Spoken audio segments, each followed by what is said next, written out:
Hi again, everyone. Marianne Brewer here, coming to you again from my car. And the reason I'm coming to you from my car is I'm actually parked, but I'm waiting. So I thought I would go ahead and jump on and create a little video for you today, a little chat about stallions. And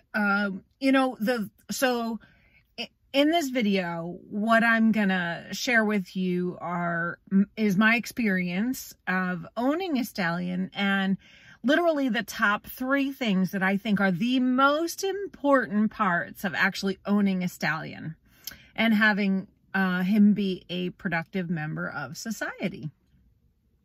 So the first thing is, I got him as a baby, and I highly recommend that because then you get to put in whatever you want in there. So I got him as a baby.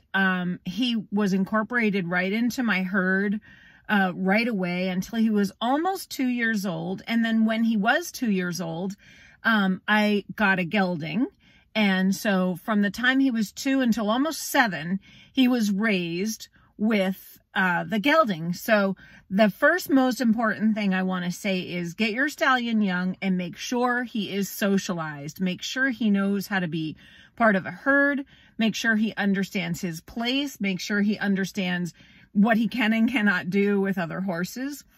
When he was 7 years old, I separated him from the old gelding that was his friend because the old gelding was getting marks on him and he was getting more and more strong, and the gelding was, getting older. They were always great friends. They always hung out next to each other on either side of the fence until the gelding passed away this fall, and Sterling is now 10 years old. So I just want to say, make sure your stallion has company. Make sure he knows how to manage himself in the company of other horses. That's super, super important. That'll help cut down on things like boredom and frustration, the frustration of living alone. It's a herd animal. They need to be together. Boys can roughhouse and play.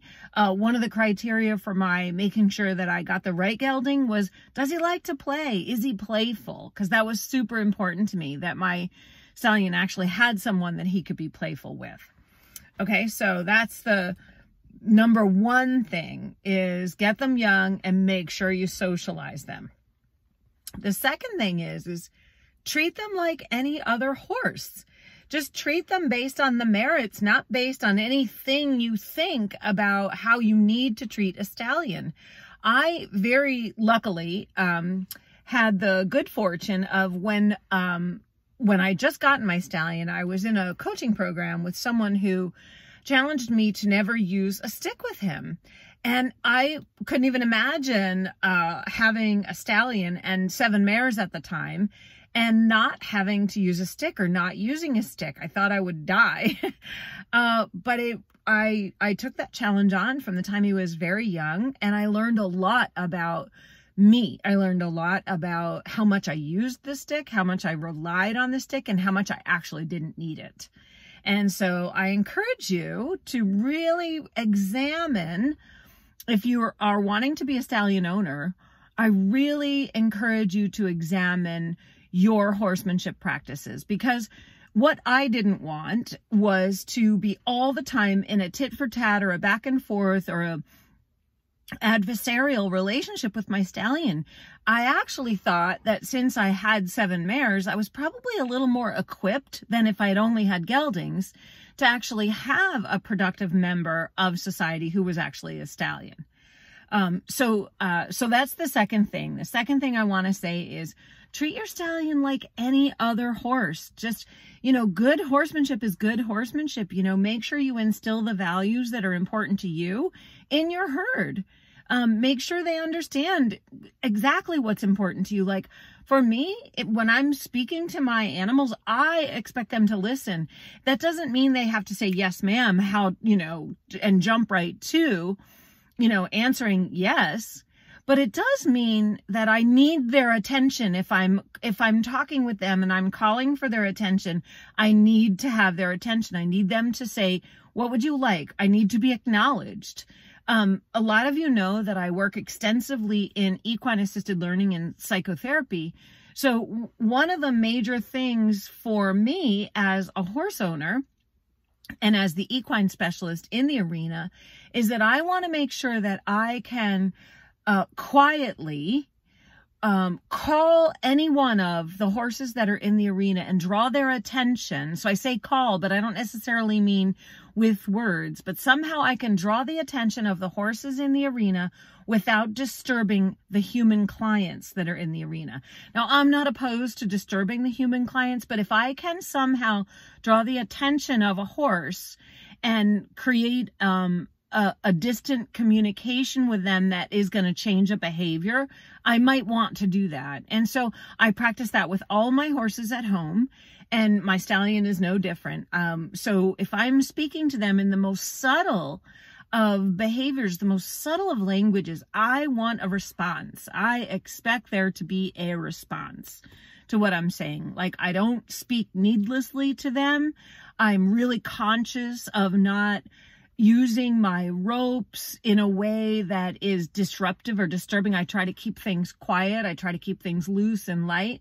So when I do come to life and I do have a request or I do have a conversation that I want started, I expect a response over there on the other side of it. So when I say treat your stallion like you treat any other horse, like just based on the merits, like you don't need to, they won't become necessarily aggressive with people if people are never aggressive with them. So that's my encouragement to you is be the change you want to see in the world with your horse.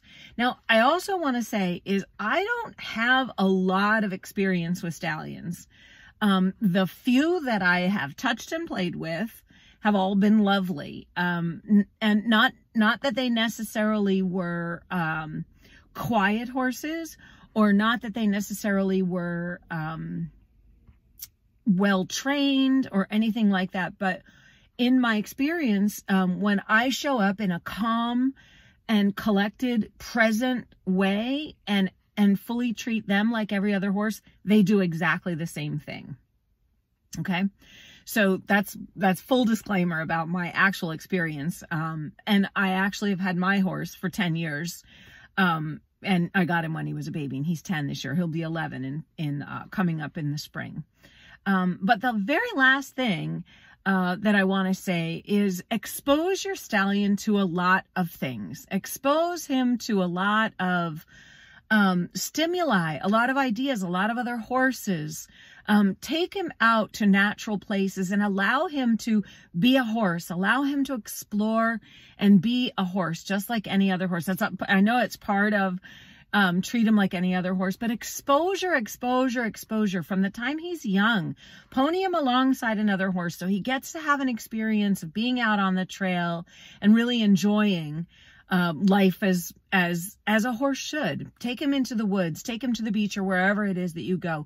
Really, a lot of exposure is going to have him have a well-rounded experience in life.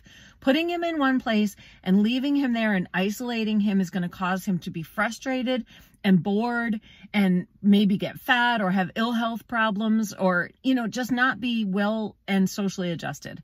So those are the three things that I would say. I would say, get your stallion young and make sure he's socialized with other horses. How he can turn him out with geldings in plenty of space and make sure he knows how to communicate in a horse world and not how to be a bully.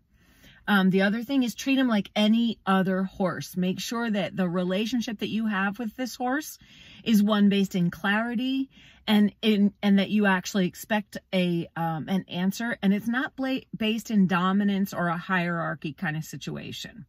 And then thirdly, exposure. Expose your horse to all the things you want him to know. If he's going to be a breeding stallion, expose him to the breeding world.